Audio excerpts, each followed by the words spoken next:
Hello everyone. आप सभी का फिर से स्वागत है। यह करंट अफेयर का सेशन है, तो चलिए स्टार्ट करते हैं। विज्ञान, पर्यावरण एवं रक्षा परिदृश्य के संदर्भ में बातें करेंगे। पहला प्रश्न इस पर आधारित जो पूछा गया है, जुलाई 2021 में केंद्रीय मंत्रिमंडल ने केंद्र प्रायोजित योजना राष्ट्रीय आयुष मिशन को 2021-26 के अवधि के लिए कितनी राशि के वित्तीय व्यय के साथ जारी रखने के लिए मंजूरी प्रदान की है? इसका सही जवाब क्या होगा? जुलाई 2021 में केंद्रीय मंत्रिमंडल ने केंद्र प्रायोजित योजना राष्ट्रीय आयुष मिशन को 2021-26 अवधि के लिए कितनी राशि के वित्तीय व्यय के साथ जारी रखने के लिए मंजूरी प्रदान की है? सही जवाब है, बताइए, 4607.30 करोड़ रुपए। ध्यान रखिएगा। देखिए, राष्ट्रीय आयुष मिशन को जारी रखने के लिए मंजूरी 14 जुलाई 2021 को दी गई। मंजूरी प्रदाता केंद्रीय मंत्रिमंडल है। अवधि क्या है? तो 1 अप्रैल 2021 से 31 मार्च 2026 तक केंद्रीय प्रायोजित योजना के रूप में वित्तीय व्यय कितना है? तो 4607.30 करोड़ रुपए, केंद्रांश 3000 करोड़ रुपए और राज्य 1607.30 करोड़ रुपए इनका भागीदारी है। राष्ट्रीय आयुष मिशन की शुरुआत सितंबर 2014 में किया गया। आयुष मंत्रालय इसका क्रियान्वयन करता है। इस मिशन का उद्देश्य लागत प्रभावी आयुष सेवाओं के माध्यम से आयुष चिकित्सा पद्धतियों का संवर्धन, तत्व संबंधी शैक्षिक प्रणालियों का सुदृढ़ीकरण तथा इन चिकित्सा पद्धतियों की औषधियों का गुणवत्ता नियंत्रण, जो इस मिशन का जो उद्देश्य है, इसको ध्यान रखिएगा। शामिल चिकित्सा पद्धतियां क्या है? शामिल चिकित्सा पद्धतियां आयुर्वेद, योग, प्राकृतिक चिकित्सा जिसे नेचुरोपैथी कहते हैं, यूनानी, सिद्ध, सोआग्रिपा एवं होम्योपैथी। विशेष में अगर बात करें तो यह मिशन देश में विशेष रूप से पिछड़े और सुदूरवर्ती क्षेत्रों में आयुष स्वास्थ्य सेवाएं शिक्षा प्रदान करने के लिए राज्य या केंद्र शासित प्रदेशों की सरकारों के प्रयासों का समर्थन करने के उद्देश्य से देश की स्वास्थ्य सेवाओं की कमियों को दूर करने में योगदान दे रहा है। सेकंड नंबर प्रश्न है, जुलाई 2021 में केंद्रीय मंत्रिमंडल ने पूर्वोत्तर लोक चिकित्सा संस्थान के नाम को किस नाम में या किस रूप में बदलने को मंजूरी प्रदान की? जुलाई 2021 में केंद्रीय मंत्रिमंडल ने पूर्वोत्तर लोक चिकित्सा संस्थान के नाम को किस रूप में बदलने को मंजूरी प्रदान की? तो पूर्वोत्तर आयुर्वेद और लोक चिकित्सा सेवा अनुसंधान संस्थान। याद रखिएगा, इसके बारे में देख लेते हैं।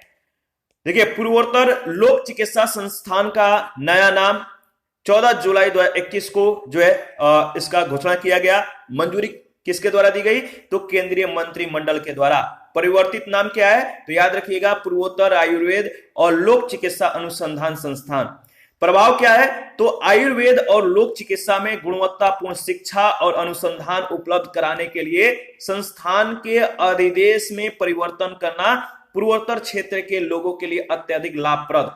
यह संस्थान अवसर प्रदान करेगा भारत सहित पड़ोसी देशों जैसे तिब्बत, भूटान, मंगोलिया, नेपाल, चीन और अन्य मध्य एशियाई देशों के आयुर्वेद और लोक चिकित्सा के छात्रों के लिए। यह संस्थान स्थित है पासीघाट, अरुणाचल प्रदेश में। और अन्य तथ्य के संदर्भ में अगर बात करें तो यह संस्थान केंद्रीय आयुष मंत्रालय के तहत एक स्वायत्त संस्थान है। केंद्र सरकार के द्वारा इसकी स्थापना को फरवरी 2008 में स्वीकृति दी गई थी। थर्ड नंबर है, देश की सबसे बड़ी विद्युत कंपनी एनटीपीसी लिमिटेड की सहायक company NTPC renewable energy limited किस राज्य में भारत के सबसे बड़े सोलर पार्क की स्थापना करेगी?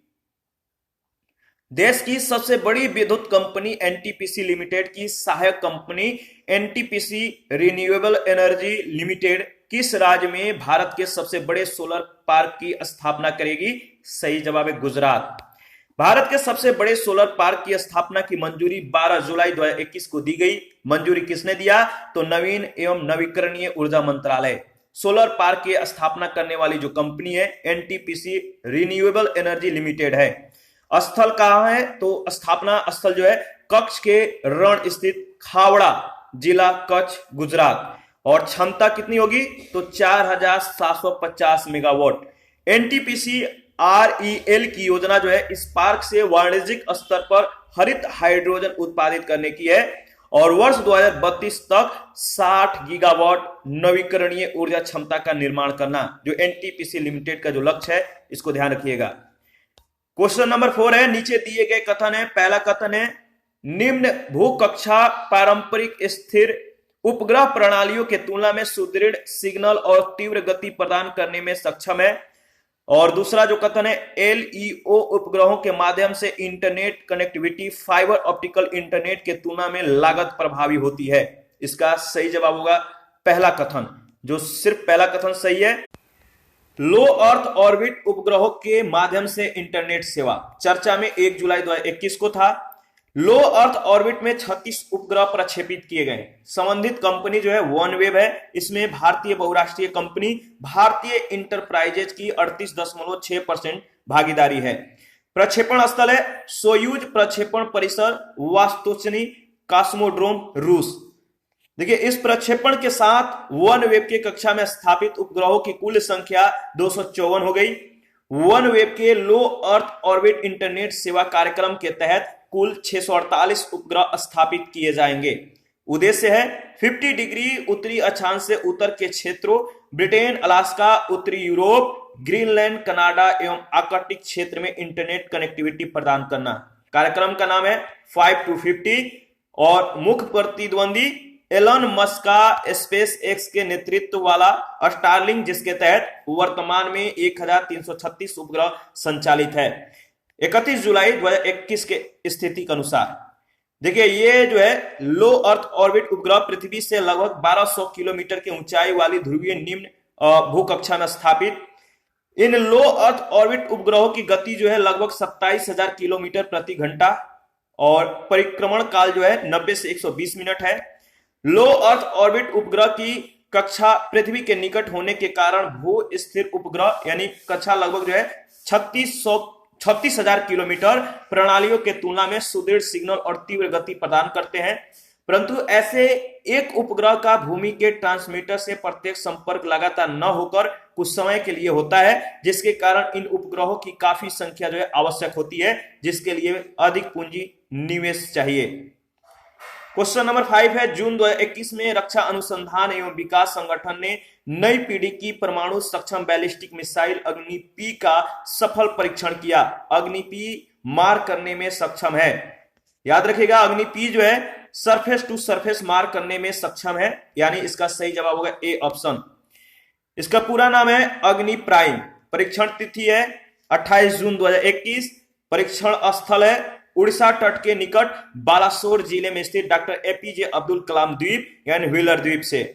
मारक क्षमता है 1000 से 2000 किलोमीटर और इसका विकासकर्ता कौन है? तो डीआरडीओ। और मारक प्रकृति क्या है? तो सरफेस टू सरफेस है।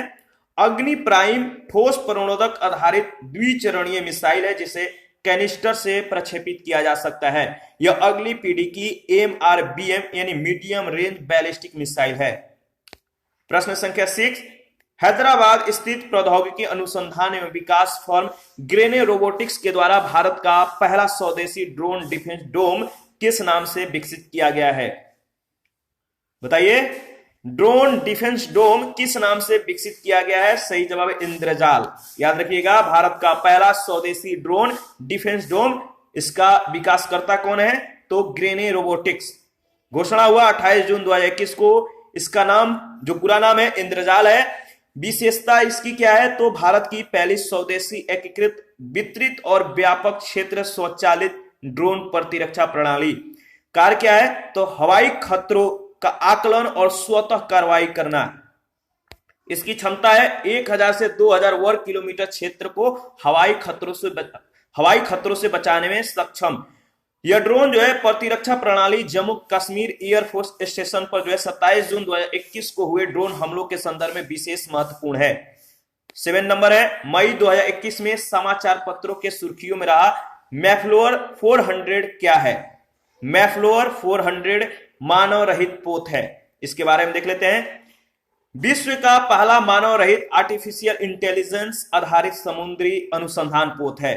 निर्माता कौन है? तो IBM के सहयोग से समुद्री अनुसंधान संगठन प्रोमेयर के द्वारा आर्टिफिशियल इंटेलिजेंस और सोलर पैनल के माध्यम से इसका संचालन होगा। और यह मूलतः एक जो है ट्राइमरान बोट है, लंबाई 15 मीटर और वजन जो है 9 टन है।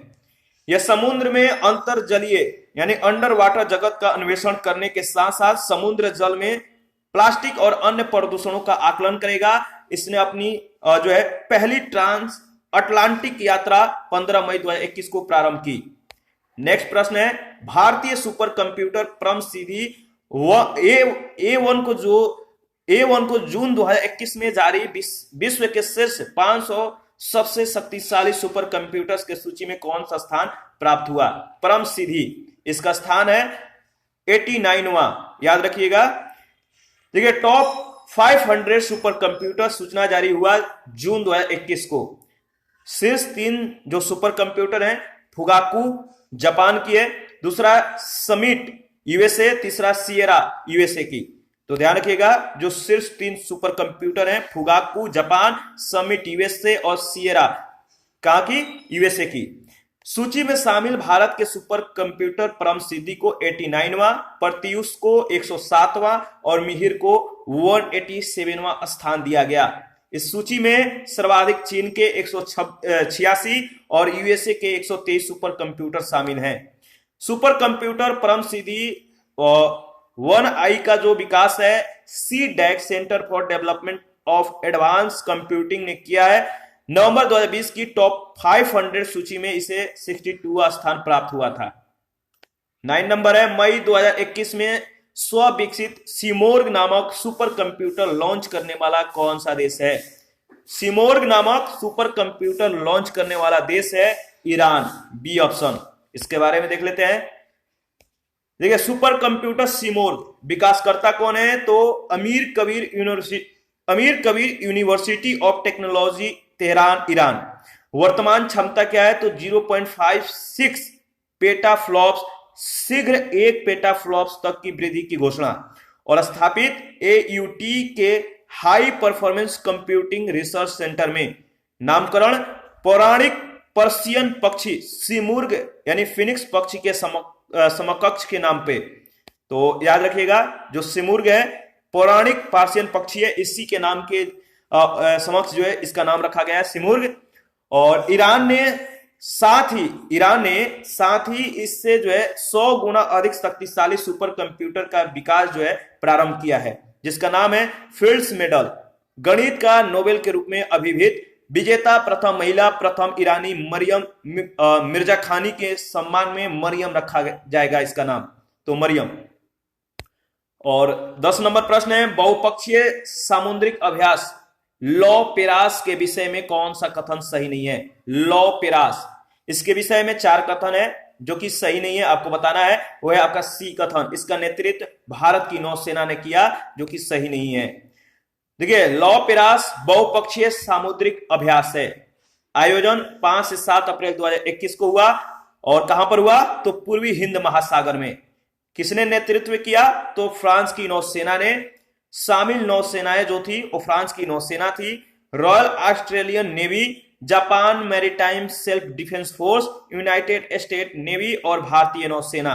उद्देश्य क्या था? तो मित्र देशों की नौसेनाओं के बीच उच्च स्तर के तालमेल, समन्वय और परस्पर संचालन को प्रदर्शित करना।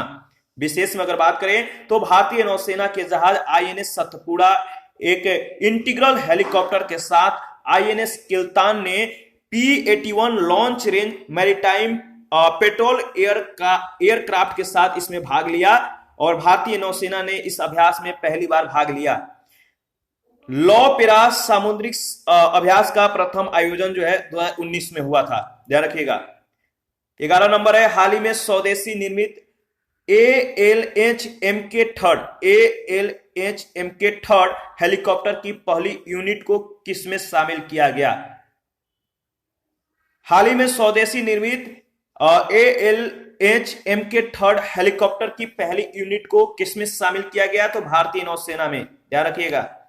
और इसके बारे में देख लेते हैं। शामिल करने की तिथि 19 अप्रैल 2021 है। शामिल की गई 3 ALH MK3 हेलीकॉप्टर की पहली यूनिट और भारतीय नौसेना में शामिल की गई Indian naval air squadron unit का नाम है कहां पर? तो गोवा, INS हंसा गोवा। देखिए ALH-MK3 क्या है, तो शक्ति 1H इंजन से युक्त अत्याधुनिक multi role advance light helicopter Dhruv MK3 है। और निर्माणकर्ता कौन है, तो हिंदुस्तान एरोनॉटिक्स लिमिटेड बेंगलुरु। अन्य तथ्य के संदर्भ में अगर बात करें तो इसके बाद 7 जून 2021 को नौसेना वायु स्टेशन INS डेगा पूर्वी नौसेना कमांड जो है नौसैन्य कमांड विशाखापत्तनम, इस पर आयोजित समारोह में 3 अन्य स्वदेशी निर्मित उन्नत हल्के हेलीकॉप्टर जो है MK3 नौसेना के INS 322 डेगा फ्लाइट स्क्वाड्रन में शामिल किए गए। और इसके अतिरिक्त 12 जून 2021 को 3 ALH-MK3 विमान भारतीय तटरक्षक बल में शामिल किए गए। इनका प्रयोग खोज और बचाव अभियानों के साथ समुद्री क्षेत्र पर निगरानी रखने और तटीय सुरक्षा के लिए किया जाएगा। प्रश्न संख्या 12, हाल ही में विश्व के पहले माइक्रो सेंसर आधारित जो है एक्सप्लोसिव ट्रेस डिटेक्टर का लोकार्पण किया गया, इसका नाम क्या रखा गया है? हाल ही में विश्व के पहले माइक्रो सेंसर आधारित एक्सप्लोसिव ट्रेस डिटेक्टर का लोकार्पण किया गया, इसका नाम रखा गया है, बताइए, नैनो एस्नीफर। नैनो एस्नीफर, ध्यान रखिएगा, नाम है नैनो एस्नीफर। लोकार्पण तिथि है 9 अप्रैल 2021। लोकार्पणकर्ता कौन है, तो तत्कालीन केंद्रीय शिक्षा मंत्री रमेश पोखरियाल निशंक। विकासकर्ता IIT बॉम्बे की जो है इंक्यूबेटेड स्टार्टअप नैनो एस्नीफर टेक्नोलॉजी। और विपणनकर्ता कौन है, तो विहान टेक्नोलॉजी। उपयोगिता क्या है, तो यह 10 सेकंड से भी कम समय में विस्फोटक का पता लगा सकता है और यह विभिन्न श्रेणियों में विस्फोटकों की पहचान एवं वर्गीकरण करने में सक्षम है। यह विस्फोटकों की नैनोग्राम मात्रा का पता लगा सकता है। यह सूर्य के प्रकाश में पड़ने योग्य कलर डिस्प्ले के साथ दिखाई और सुनाई देने योग्य चेतावनी देता है। विशेष में अगर बात करें तो यह विश्व का पहला माइक्रो सेंसर आधारित एक्सप्लोसिव ट्रेस डिटेक्टर है। आगे बढ़ते हैं, नेक्स्ट प्रश्न है 13 नंबर, हाल ही में राष्ट्रीय हरित न्यायाधिकरण ने वायु गुणवत्ता से निपटने और वायु गुणवत्ता में सुधार के उपचारात्मक कदमों की निगरानी के लिए कितने सदस्यीय राष्ट्रीय टास्क फोर्स का गठन किए जाने का निर्देश दिया? सही जवाब है 8। याद रखिएगा, वायु गुणवत्ता सुधार के लिए राष्ट्रीय टास्क फोर्स का गठन 8 अप्रैल 2021 को और आदेश जो है सार्वजनिक रूप से प्रकाशित 14 अप्रैल 2021 को किया गया। निर्देश दिया किसने, तो राष्ट्रीय हरित न्यायाधिकरण के अध्यक्ष न्यायमूर्ति आदर्श कुमार गोयल की अध्यक्षता वाली पीठ ने। ध्यान रखिएगा, टास्क फोर्स के सदस्य पर्यावरण सचिव, ये जो है अध्यक्ष होते हैं, आवास और शहरी विकास, पेट्रोलियम, परिवहन, बिजली, कृषि और स्वास्थ्य मंत्रालय के वरिष्ठ अधिकारी तथा केंद्रीय प्रदूषण नियंत्रण बोर्ड के चेयरमैन। कार्य क्षेत्र क्या है, तो देश के कुल 124 गैर प्राप्ति शहरों की वायु गुणवत्ता की निगरानी करना और इन 124 शहरों में सर्वाधिक 18 शहर महाराष्ट्र, 16 उत्तर प्रदेश, 13 आंध्र प्रदेश और 9 शहर जो है पंजाब और 7 शहर उड़ीसा और हिमाचल प्रदेश के शामिल हैं। भारत में वायु प्रदूषण से प्रतिवर्ष 15 लाख लोगों की मौत होती है, जो कि विश्व में सर्वाधिक है। देश के 124 प्रमुख शहर राष्ट्रीय परिवेशी वायु गुणवत्ता मानकों का विगत 5 वर्षों से अधिक समय से अनुपालन नहीं कर रहे हैं। 14 नंबर है, हाल ही में चर्चित रहा NGC 691 क्या है? हाल ही में चर्चित रहा NGC 691 एक है, क्या है, तो आकाश गंगा है। ध्यान रखिएगा, NGC 691 यह क्या है, तो एक सर्पिल आकार की जो है आकाश गंगा है और पृथ्वी से इसकी दूरी जो है 120 मिलियन प्रकाश वर्ष है। अवस्थिति कहां पर है, तो एरिस नक्षत्र मंडल में। खोज किसने किया, तो विलियम हर्शेल के द्वारा 1786 ईस्वी में। चर्चा में क्यों रहा, तो नासा या ESA के हबल टेलीस्कोप के वाइल्ड फील्ड कैमरे के द्वारा खींची गई NGC 691 की तस्वीर हाल ही में जारी की गई। ठीक है, आगे बढ़ते हैं 15 नंबर, अप्रैल 2021 में चालक रहित वाहनों के उपयोग के लिए विनियमन की घोषणा करने वाला पहला देश कौन है? अप्रैल 2021 में चालक रहित वाहनों के उपयोग के लिए विनियमन की घोषणा करने वाला पहला देश कौन है, तो यूनाइटेड किंगडम। याद रखिएगा, चालक रहित वाहनों का विनियमन की घोषणा जो है 28 अप्रैल 2021 को किया गया। विश्व का पहला देश यूके अपने मार्गों पर धीमी गति से सेल्फ ड्राइविंग कारों के उपयोग को विनियमित करने वाला पहला देश है। स्वचालित लेन कीपिंग सिस्टम, यह प्रयोग जो है इस नए लेन सिस्टम के साथ प्रारंभ होगा। यह लेन के भीतर कारों को रखने के लिए सेंसर और सॉफ्टवेयर का उपयोग करता है। ALKS का उपयोग मोटर मार्गों तक सीमित रहेगा और इन वाहनों की अधिकतम गति 37 मील यानी 60 किलोमीटर प्रति घंटे होगी। लक्ष्य 2035 तक यूके के लगभग 40% कारों में सेल्फ ड्राइविंग जो है क्षमता होगी, जो लगभग 40,000 नई कुशल नौकरियों का निर्माण करेगी। और इसी के साथ आज के सेशन को समाप्त करते हैं। नेक्स्ट सेशन में हम लोग प्रश्न संख्या 16 से स्टार्ट करेंगे। आप अपना प्रतिक्रिया जरूर दीजिए, आपके प्रतिक्रियाओं का हमें बेसब्री से इंतजार रहता है। थैंक यू, मिलते हैं नेक्स्ट सेशन में।